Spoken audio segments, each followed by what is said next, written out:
ሰላም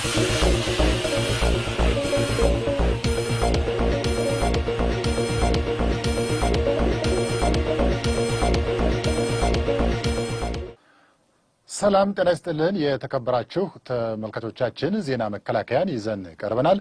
ከዜናዎቹ ጋር መቶ አለቃ በላቸው ክንዴ።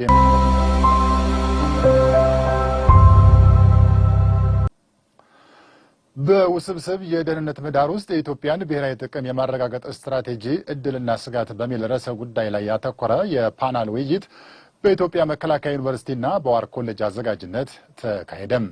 ለማሙሸት አድነው ዘገባ ዝርዝር ቤተልሔም ደምሲም የኢትዮጵያ መከላከያ ዩኒቨርሲቲና ዋር ኮሌጅ በትብብር ባዘጋጁት የፓናል ውይይት የተለያዩ ባለድርሻ አካላት ተሳትፈውበታል። በውይይት መድረኩም ዓለማዊና ቀጠናዊ የሰላም ደህንነት ሁኔታው ከምንጊዜውም በላይ መወሳሰቡ ስጋትንም እድልንም ይዞ ስለመምጣቱ ተጠቁሟል። ለሉዓላዊነታችን ፈተና የሚሆኑ ዓለም አቀፋዊ ቀጠናዊና ሀገራዊ ችግሮችን ነቅሶ በማውጣት በጥልቀት በመመርመር የጋራ አረዳድ መፍጠርና ለብሔራዊ ደህንነት ፖሊሲና ስትራቴጂ ዝግጅት ጠቃሚ ግብዓት የሚገኝበት እንደሚሆን የመከላከያ ፋይናንስ ዘርፍ ሚኒስትር ዴኤታ ወይዘሮ ማርታ ሉዊጂ አንስተዋል። ስጋት ሆነው ለሚጋረጡ ፈተናዎች መፍትሄ ለማበጀት ዘመኑ የሚፈልገውን ጠንካራ ተቋምና ሀገር መገንባት እንደሚያስፈልግም ሚኒስትር ዴኤታዋ ወይዘሮ ማርታ ሉዊጂ አሳስበዋል። አገራችን ለጀመረችው የሉዓላዊነት የሀገረ መንግስት ቀጣይነትና ልዕልና እንዲሁም የህዝባችንን ደህንነት በአስተማማኝ ደረጃ ለማስከበር የሚያግዝ አማራጭ የፖሊሲና ስትራቴጂ ምክረ ሐሳብ ሆኖ እንዲቀርብ ይጠበቃል። ይህም በውጭ ጉዳይና ዲፕሎማሲ፣ በመከላከያና በጸጥታና ደህንነት እንዲሁም በኢኮኖሚው ዘርፍ አገራችን ለምትከተለው ስትራቴጂ ወጥ የሆነ መረዳት እንዲኖረን ያደርጋል። የኢትዮጵያን ብሔራዊ ጥቅም ለማስጠበቅ የመከላከያ ሰራዊቱ ያበረከተ ያለው አስተዋጽኦ በእጅጉ የሚደነቅ መሆኑን የጠቅላይ ሚኒስትሩ የደህንነት አማካሪ ዶክተር ቀነያ አደታ ገልጸው ተቋሙ ከተሰጠው ተልእኮ ባሻገር የውይይት መድረክ በማዘጋጀት ለሀገር የሚጠቅም ሐሳብ በማመንጨትና ተጨማሪ ጥናታዊ ጽሑፎችን በመሰነድ ዘርፈ ብዙ ስራ ማከናወኑን ተናግረዋል። ስጋቶችን በመቀነስ ኦፖርቹኒቲዎቹ ላይ ደግሞ ካፒታላይዝ በማድረግ የኢትዮጵያን ብሔራዊ ጥቅም እንዴት ማስከበር እንችላለን የሚል አጀንዳ። ይሄ በጣም ትልቅ ነጥብ ነውና በዚህ ሌቭል አጀንዳ ፍሬም ተደርጎ ውይይት እንዲደረግበት ስላደረጋችሁ ለተቋሚ ኃላፊዎች ትልቅ ክብር አለኝ።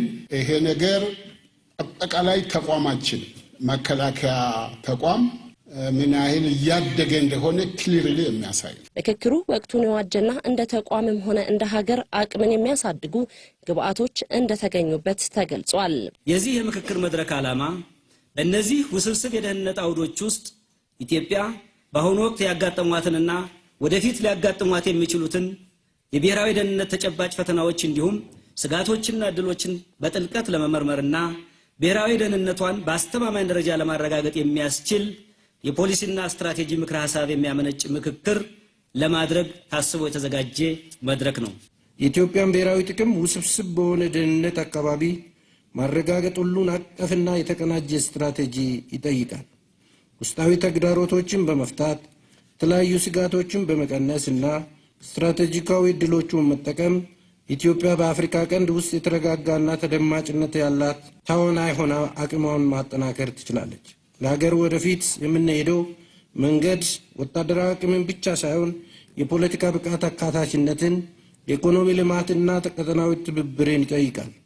በእንደዚህ አይነት ባለብዙ ገጽታ አቀራረብ ኢትዮጵያ ሰላማዊ እና የበለጸገች የወደፊት ሀገር መንግስት ግንባታን እንድታረጋግጥ ያስችላታል።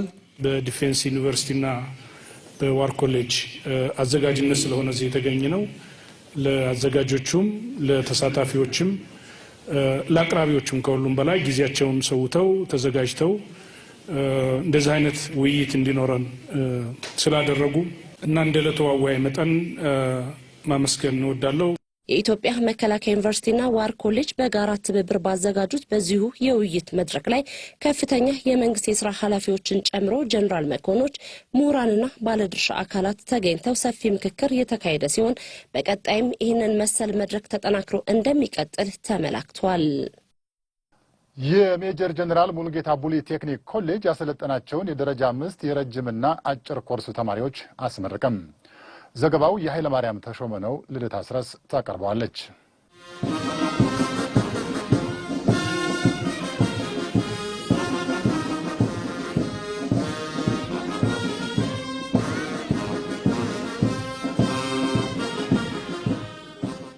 ላለፉት በርካታ ዓመታት በልዩ ልዩ የሙያ መስኮች ከተቋሙ አልፎ ለሀገር የሚተርፉ ብቁ ሙያተኞችን በብቃት ሲያፈራ የቆየው የሜጀር ጀነራል ሙሉጌታ ቡሊ ፖሊቴክኒክ ኮሌጅ ከሰሞኑ የደረጃ 5 የረጅምና የአጭር ኮርስ ተማሪዎችን አሰልጥኖ አስመርቋል። በመርሃ ግብሩ ላይ የተገኙት የመከላከያ ትምህርትና ስልጠና ዋና መምሪያ ኃላፊ ጀነራል ይመር መኮንን ተቋማችን መከላከያ ዘመናዊ የትምህርትና ስልጠና ተቋማትን በመገንባትና በማዘመን ዘመኑ የሚጠይቀውን ግዙፍ ወታደራዊ ኃይል በመገንባት የማድረግ አቅሙን በከፍተኛ ደረጃ አሳድጓል ብለዋል። ተቋማችን መከላከያ ዘመናዊ የትምህርትና ስልጠና ተቋማትን በመገንባትና በማዘመን ወቅቱንና ጊዜውን የሚመጥን ግዙፍ ወታደራዊ ኃይል በመገንባት የማድረግ አቅሙን በአጭር ጊዜ ወደ ከፍተኛ ደረጃ እያሳደገ ይገኛል። ለዚህ ጥሩ ማሳያ የሚሆነው በመከላከያ ትምህርትና ስልጠና ዋና መምሪያ ስር በርካታ ኮሌጆችን፣ ትምህርትና ማሰልጠኛ ማዕከላትን በማደራጀት ከዘመኑ ወታደራዊ አስተሳሰብ፣ ቴክኖሎጂና ወቅታዊ ሁኔታ ጋር አብረው መራመድ የሚችሉ ከፍተኛ ብቃት ያላቸው ፕሮፌሽናል አመራሮችን፣ ሙያተኞችንና ተዋጊ ክፍሎችን በመፍጠር ከውጭ ታሪካዊ ጠላቶቻችንና የእነሱ ተላላኪ ከሆኑ የውስጥ ባንዳዎች ስጋትና ጥቃት ሀገራችንን ሰላምና ብሔራዊ ጥቅም መጠበቅና መከላከል ተችሏል። የሜጀር ጀነራል ሙሉጌታ ቡሊ ፖሊቴክኒክ ኮሌጅ የረጅም ጊዜ ታሪክ ያለውና ለተቋሙ በተለያዩ ሙያ ዘርፎች በርካታ የቴክኒክ ሙያተኞችን በማበርከት ላይ ያለ አንጋፋ ኮሌጅ ነው ያሉት ጀነራል መኮንኑ አቅሙን ከጊዜ ወደ ጊዜ በማሳደግና በአጭርና በረጅም ኮርስ ደረጃውን የጠበቀ ስልጠና በመስጠት ላይ ይገኛል ብለዋል። የሜጀር ጀነራል ሙሉጌታ ቡሊ ፖሊቴክኒክ ኮሌጅ አዛዥ ብርጋዴር ጀነራል አበበው አክሹማ በበኩላቸው የዕለቱ ተመራቂዎች ለሰራዊቱ ተጨማሪ አቅም በመሆን ሙያዊ ግዴታቸውን በብቃት ሊወጡ እንደሚገባም አሳስበዋል። ኮሌጁ በመደበኛ ኮርስ በ6 ዲፓርትመንቶች በአጭር ኮርስ ደግሞ በ8 የሙያ አይነቶች በማሰልጠን በቂ እውቀት አስጨብጦ እያወጣ እንደሚገኝ የገለጹት የኮሌጁ ምክትል አዛዥ ለትምህርትና ስልጠና ዲን ኮሎኔል ወልደ ተክለ ወልዳይ ናቸው። ተመራቂዎቹ በትምህርት ቆይታቸው ጥሩ እውቀት እንደጨበጡ ገልጸው ባገኙት እውቀት ሀገርና ሕዝብን ለማገልገል መዘጋጀታቸውን ተናግረዋል። በዕለቱ የሜጀር ጀነራል ሙሉጌታ ቡሊ ፖሊቴክኒክ ኮሌጅ ከመማር ማስተማር ጎን ለጎን በራስ አቅም የሰራውን የፈሳሽ ሳሙና ማምረቻና ሌሎች የልማት ስራዎች በክብር እንግዶች ተጎብኝተዋል። የመከላከያ ኢንጂነሪንግ ኢንዱስትሪ ግሩፕ የማምረት አቅሙን የበለጠ ለማሳደግ በትኩረት እየሰራ መሆኑን ገለጸም። በኢንጂነሪንግ ኢንዱስትሪ ግሩፑ የመቆያ ጊዜያቸውን ለሸፈኑና በስራ አፈጻጸማቸው ለተመሰገኑ የሰራዊት አባላት የማዕረግ እድገት ሰጥቷል። አባቱ ወልደ ማርያም ተጨማሪ ዘገባ አለው። በ2025 በወታደራዊ ቴክኖሎጂ ምርትና አገልግሎት ግንባር ቀደም ከሆኑ የአፍሪካ ሀገራት ውስጥ አንዱ መሆንን ራዕይ የሰነቀው የመከላከያ ኢንጂነሪንግ ኢንዱስትሪ ግሩፕ ወታደራዊ ትጥቆችን በማምረት በማደስ በማሻሻልና በማዘመን የሰራዊቱን የማድረግ አቅም ማሳደግና መከላከያን መደገፍ ተቀዳሚ ተልዕኮ አድርጎ እየሰራ ነው። የመከላከያ ኢንጂነሪንግ ኢንዱስትሪ ግሩፕ ዋና ስራ አስፈጻሚ አቶ ጌታቸው ኃይለ ማርያም እንዳሉት በተያዘው 2018 በጀት ዓመት 6 ወር በመከላከያ ኢንጂነሪንግ ኢንዱስትሪ ግሩፕ ስር የሚገኙ ኢንዱስትሪዎችን ትርፋማነትን ለማሳደግ በሁለንተናዊ አቅም ግንባታ ላይ በትኩረት መሰራቱን ጠቅሰው አሁን ላይ ሁሉም ኢንዱስትሪዎች የማምረት አቅማቸውን እንዳሳደጉና ትርፋማ እንደሆኑ አረጋግጠዋል። በአጠቃላይ በመከላከያ ባሉት ተቋማቶች ኢንዱስትሪዎች ከፍተኛ ምርታማነት የታየበት ከዚህ ጋር ተያይዞ ከፍተኛ ገቢ የተገኘበት በሁሉም በላይ ደግሞ የአሰራሮቻችን አደራጆቻችን በአዲስ እቅድ ያቅደን ወደ ስራ የገባንበት ዓመት ነው። ዋና ስራ አስፈጻሚው አክለውም በቀጣይ ዓለም የደረሰበትን ቴክኖሎጂ ወደ ሀገር ውስጥ በማስገባት የመከላከያ ሰራዊቱን ወትሮ ዝግጁነት ለማሳደግ ኢንዱስትሪዎቹን የማጠናከር ስራዎች ተጠናክረው ይቀጥላሉ ብለዋል። የማዕረግ እድገት ያገኙ የሰራዊት አባላትም ለበለጠ የስራ አፈጻጸም ተግተው እንዲሰሩ መልእክታቸውን አስተላልፈዋል።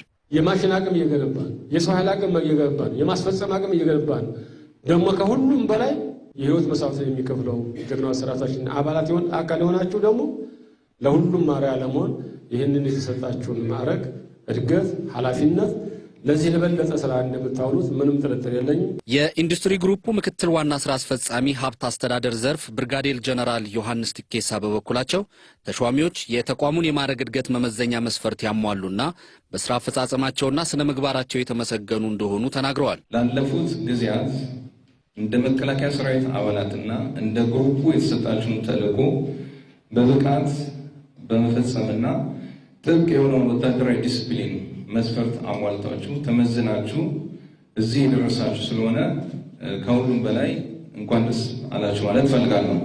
በተሰጣቸው የማዕረግ እድገት መደሰታቸውንና በቀጣይም ለበለጠ የሥራ ኃላፊነትና ተነሳሽነት በትጋት እንደሚሰሩ የማዕረግ ተሿሚዎችም ተናግረዋል። የልዩ ዘመቻዎች እዝ የውጊያ ማርሽ ቀያሪዎች በሚል ርዕስ ካሳተመው መጽሐፍት 150 መጽሐፍቶችን ለከፍተኛ ትምህርት ተቋማት አበረከተም። እዙ በትምህርት ሚኒስቴር ለከፍተኛ ትምህርት ተቋማት በስጦታ ያበረከተው የውጊያ ማርሽ ቀያሪዎች መጽሐፍ በ65 ዓመት ውስጥ ለሀገር የተከፈለውን ዋጋ፣ የክፍሉን ታሪካዊ አመሰራረትና ተጋድሎ ሰንዶ የያዘ ነው። የልዩ ዘመቻዎች እዝን ወክለው 150 መጽሐፍቶችን ያስረከቡት የእዙ ምክትል አዛዥ ሜጀር ጀነራል ከማል ኤቢሶ መጽሐፉ ለሀገራችን ከፍተኛ ትምህርት ተቋማት፣ ለምሁራንና ለታሪክ ተመራማሪዎች ተጨማሪ ግብዓት ከመሆኑም በላይ የነገ ሀገር ተረካቢ ወጣቶች ለሀገር ከተከፈለው ዋጋ ብዙ የሚማሩበት በመሆኑ ትውልድን ለመቅረጽ ከፍተኛ አስተዋጽኦ ይኖረዋል ብለዋል። መጽሐፉን የተረከቡት የዩኒቨርሲቲዎች መማክርት ሰብሳቢና የአዲስ አበባ ዩኒቨርሲቲ ተጠባባቂ ፕሬዝዳንት ዶክተር ሳሙኤል ክፍሌ በበኩላቸው መጽሐፉ በከፍተኛ ትምህርት ተቋማት ውስጥ ልዩ የእውቀት ማዕድ እንደሚሆን ገልጸዋል። አብዱራህማን ሐሰን እንደዘገበው መከላከያ የግብርና ልማት ተግባራትን ለማጠናከር ከተለያዩ አጋር ክፍሎች ጋር በቅንጅት እየሰራ እንደሚገኝ ተገለጸም። የመከላከያ ሰራዊት ፋውንዴሽን የሁርሶ እርሻ ልማት ከሐረማያ ዩኒቨርሲቲ ጋር በመተባበር በግብርና ስራዎች የተሻለ አፈጻጸም ለማምጣት ያለመ ምክክር አድርጓል። የሁርሶ እርሻ ልማት ረጅም ዓመታት ያስቆጠረና አሁንም በስራ ላይ ቢሆንም በዘመናዊ ቴክኖሎጂ በመታገዝ ከባለድርሻ አካላት ጋር በቅንጅት መስራቱን አጠናክሮ መቀጠል እንደሚገባው የመከላከያ ፋውንዴሽን ዋና ስራ አስፈጻሚ ሜጀር ጀነራል ደረጀ መገርሳ ተናግረዋል። በሌላ ዜና የሁርሶ ኮንቲንጀንት ማሰልጠኛ ለስታፍ አባላት የሙያ እውቀትና ክህሎት ማጎልበቻ ስልጠና ሰጠም። ስልጠናው በማሰልጠኛው በሚገኙ የጠቅላላ አገልግሎት፣ የሕክምና ሙያተኞች፣ የተሽከርካሪ ጥገና ባለሙያዎችና የፋይናንስ ዘርፎች ላይ ያተኮረ ነው። ይህ በእንዲህ እንዳለ በደቡብ ሱዳን ለሚሰማሩ ሞተራይዝድ ሻለቆችና በአፍሪካ ህብረት ተልዕኮ ሶማሊያ ለሚሰማሩ ሰላም አስከባሪዎች እንዲሁም ለማሰልጠኛው አሰልጣኞችና ስታፍ አባላት በስነ ምግባርና ጸረ ሙስና ዙሪያ ያተኮረም የግንዛቤ ማስጨበጫ ስልጠና ተሰጥቷል። ዘገባውን ያደረሰን ተስፋ ያደርጋል ነው። የመከላከያ ፋይናንስ ስራ አመራር ዘርፍ ውጤታማ የስራ አፈጻጸም በማስመዝገብ ለሌሎች አርአያ ለሆኑ የሰራዊት አባላት ማዕረግ አለበሰም። የመከላከያ ፋይናንስ ስራ አመራር ዘርፍ ፈጣንና የተገልጋዩን እርካታ ታሳቢ ያደረገም የውጊያ ድጋፍ አገልግሎት በመስጠት የሰራዊቱን ውጤታማ የግዳጅ አፈጻጸም እያሳለጠ እንደሚገኝ ገልጿል። ተሿሚዎች በየጊዜው አቅማቸውን በማሳደግ ተቋሙን የሚመጥን ስራ እንደሚጠበቅባቸው የፋይናንስ ስራ አመራር ዘርፍ ሚኒስትር ዴኤታ ወይዘሮ ማርታ ሉዊጂ አሳስበዋል። ዘገባው የብርሃን እንዳየው ነው። ኦፔጋ ኢትዮጵያ የተሰኘው ግብረሰናይ ድርጅት በጦር ኃይሎች ኮምፕሬሄንሲቭ ስፔሻላይዝድ ሆስፒታል ለሚገኙ ታካሚዎች ድጋፍ አደረገም። ድጋፉ ዊልቸርን ጨምሮ የንጽህና መጠበቂያ ቁሳቁሶችን ያካተተ ሲሆን ከ1.4 ሚሊዮን ብር በላይ እንደሚገመት ተገልጿል። ሀገርን ለማስቀጠል ዋጋ ለከፈሉ የቁርጥ ቀን ልጆች ድጋፍ ማድረግ ሀገርን ማክበር መሆኑን የገለጹት የሆስፒታል አዛዥ ሜጀር ጀነራል ዶክተር ኃይሉ እንዳሻው ግብረሰናይ ድርጅቱ ከአንድ ሀገር ወዳድ ተቋም የሚጠበቀውን ተግባር በመፈጸሙ ልባዊ ምስጋናቸውን አቅርበዋል። እንግዲህ ጀግኖቻችን ሀገር ነው የሚጠብቁት። ኢትዮጵያ ካለነሱ ምንም ነች። እነሱ በከፈሉት የደም፣ የአካል ጉዳት፣ የአጥንት ስብራት እና የህይወት መስዋዕትነት ነው ኢትዮጵያ እየቀጠለች ያለችው። ኢትዮጵያን ለማስቀጠል አካላቸውን ላጡ መንቀሳቀስ ላልቻሉ ሰዎች ደግሞ ድጋፍ ማድረግ፣ ክብር መስጠት ለሀገርም ለህዝብም ከመቆም በላይ ነው። የድርጅቱ መስራች ወይዘሮ ሳባ ተክለማርቆስ በበኩላቸው ወደፊትም ከሰራዊቱ ጎን በመቆም ሀገር ከዜጎቿ የምትጠብቀውን ሁሉ አቅም በፈቀደ ልክ ድጋፍ ለማድረግ ዝግጁ ነን ብለዋል። በተመሳሳይ ዜና የመከላከያ ኮንስትራክሽን የስርዓተ ጾታ ጉዳዮች ቡድን የንጽህና መጠበቂያዎችን ለሆስፒታሉ ታካሚዎች ድጋፍ አድርጓል። ዘገባው የብርሃን እንዳየው ነው። የመከላከያ ፍትህ ዋና ዳይሬክቶሬት ከፌዴራል ፖሊስ ዩኒቨርሲቲ ጋር በመተባበርም ከሰራዊቱ ክፍሎች ለተውጣጡ ወታደራዊ የወንጀል መርማሪዎች ስልጠና አስጀመረም። በተቋማችን ፍትህ እንዳይጓደልና አሰራር እንዲተገበር ማድረግ ከሁሉም ሰልጣኞች የሚጠበቅ ተግባር በመሆኑ ስልጠናውን በተገቢው መከታተል እንዳለባቸው የመከላከያ ዩኒቨርሲቲ ፕሬዝዳንት ብርጋዴር ጀነራል ከበደ ረጋሳም አሳስበዋል። ሕግና ስርዓትን በማስፈን በሰራዊቱ ውስጥ የሚፈጠሩ ችግሮችን መቅረፍና ወንጀልን መከላከል ላይ የወንጀል መርማሪዎች ሚና ከፍተኛ መሆኑን የመከላከያ ፍትህ ዋና ዳይሬክተር ብርጋዴር ጀነራል አሰፋ ደበሌ ጠቅሰው ለሙያተኞቹ ተጨማሪ አቅም ለመፍጠር የተዘጋጀ ስልጠና መሆኑን አብራርተዋል።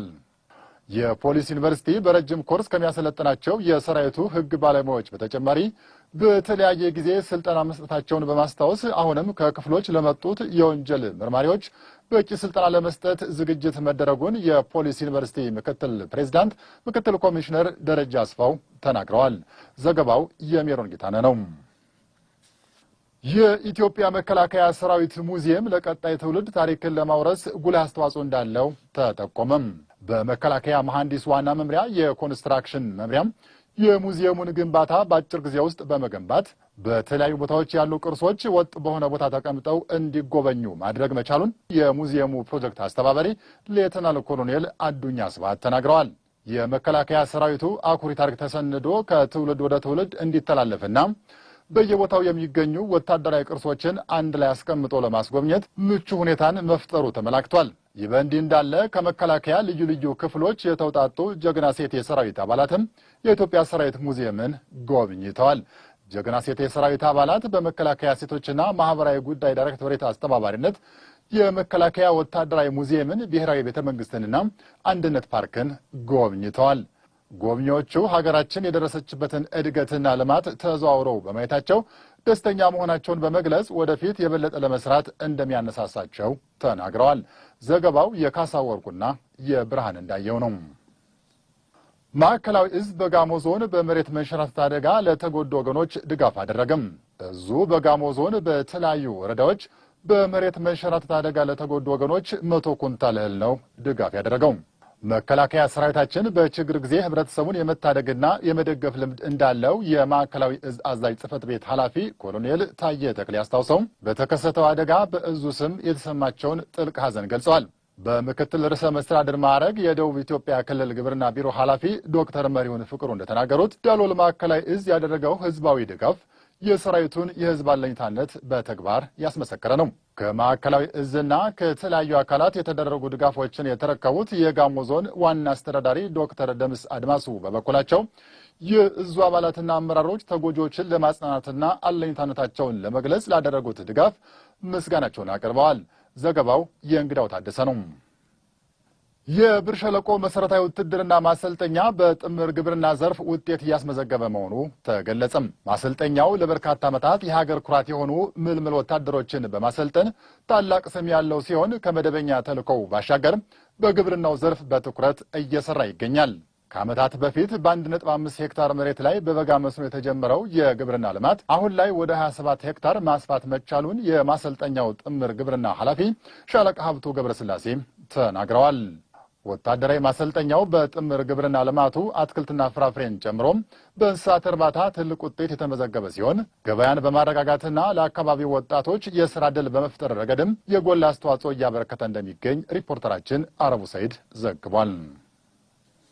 በምስራቅ እዝ የሚገኝ የአንድ ኮር የሰራዊት አባላት ከተቋሙ የተሰጣቸውን ሰላም የማስፈንና ዳር ድንበር የማስከበር ተልዕኳቸውን በድል እየተወጡ እንደሚገኙ ተናገሩም። የሰራዊት አባላቱ የሀገራችንን እድገትና ልማት የማይፈልጉ ጸረ ሰላም ኃይሎች ሀገር የማፍረስ ሴራቸውን በማክሸፍና በቀጠናው ሕዝቡ በሰላም ወጥቶ በሰላም እንዲገባ ሌት ተቀን በንቃት ግዳጃቸውን እየተወጡ እንደሚገኙ ተናግረዋል። ዘገባው የአወል መሐመድ ነው። የ72ኛ ካራማራ ኮር ሰልጣኝ እጩ መኮንኖች ወታደራዊ ተቋማትን ጎበኙም። ሰልጣኞች በኢፌዴሪ አየር ኃይልና በጋፋት አርማመንት ኢንጂነሪንግ ኢንዱስትሪ ጉብኝት ያደረጉ ሲሆን እየተሰሩ ባሉ የለውጥ ስራዎች ኩራት እንደተሰማቸው ገልጸዋል። የኢትዮጵያ ወታደራዊ አካዳሚ ምክትል አዛዥ ኮሎኔል አመኑ መገርሳ እንደተናገሩት የሀገሩን ታሪክና የተቋሙን የማድረግ አቅም በውል የሚረዳ ወታደራዊ አመራር መፍጠር አስፈላጊ ነው ብለዋል። ለጎብኚዎቹ በየተቋማቱ እየተከናወኑ ያሉ ስራዎችን በማስመልከት ገለጻ የተደረገ